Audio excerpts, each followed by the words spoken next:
This is your Classical Break, your daily dose of classical music. I'm Tyler Alderson, and today we'll be listening to an overture written by the Danish composer Gerson. The term amateur is usually used in a derogatory sense, to describe someone who's not very good at whatever it is they're doing. It's seen as the opposite to professional. An amateur is someone who's not getting paid or at least not making a living, and therefore they must not nearly be as talented as the professional. But the word amateur itself is French for someone who loves something. And amateurs have been extremely important throughout history in a variety of fields. Gerson is a great example of an amateur who is still able to do great things for the Danish musical scene. Gerson was a banker by profession, and he showed business promise at an early age. When he was in his teens, he was sent to Hamburg for training, where he also took music lessons from some of the best musicians in the city. Though he never went into music full-time, he became active as both a performer and composer in Copenhagen, playing the violin in a well-regarded quartet. His job took him around Europe, where he was exposed to the great orchestras and composers of the continent. Gerson was particularly interested in the music of Vienna, and even seems to have visited Mozart's widow at one point in his travels. He brought much of that music back with him to Copenhagen, founding a concert society to present works by Beethoven, Mozart, and Haydn, among many others. And only a few of the musicians in the society were professionals. It boasted a 50-person choir in addition to the full orchestra, and most of them were amateurs. But their concerts were so successful that they managed to consistently fill one of the largest halls in the city, with one magazine noting that people had to arrive almost an hour ahead of time just to get a good seat. In fact, classical music has relied on amateurs for a long time. Look at any prominent composer, and they probably made the bulk of their income from either teaching amateurs, or selling music to amateurs, or writing music on commission for wealthy amateurs to play. Some of them, like Gerson and Borodin, were amateurs themselves, working in other fields but with a strong passion for music. Even kings, queens, and princes were often amateur musicians, and they rewarded their private teachers and composers handsomely, patronage that allowed Haydn to revolutionize the symphony and C.P.E. Bach to do the same for keyboard playing. This overture, like most of Gerson's music, bears the unmistakable stamp of Beethoven, Schubert, and Mozart.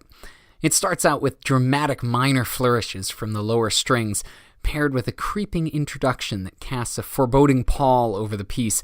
But just as that dark mood is starting to settle, the music shifts into a bright, upbeat main theme that sets the tone for the rest of the piece. It's not groundbreaking music necessarily, but it holds up well next to the masters that Gerson was influenced by. Not bad for an amateur.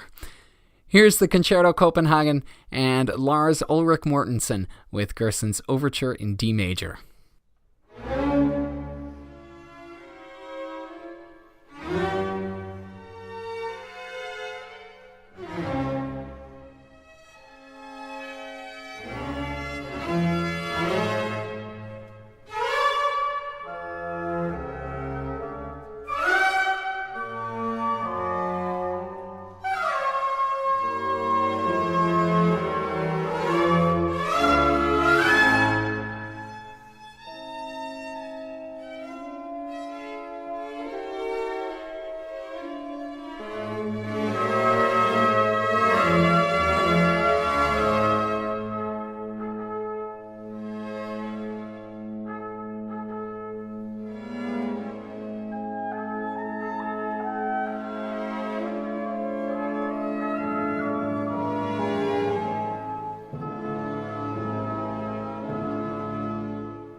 you'd definitely be forgiven for thinking that that piece was written by a composer in Vienna during the height of its musical scene.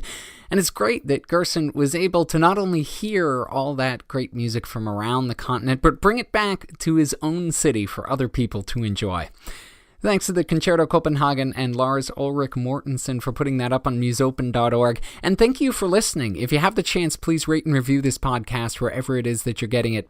I'm Tyler Alderson, and tomorrow for your classical break, we'll be starting on Holst's The Planets. I'll see you then.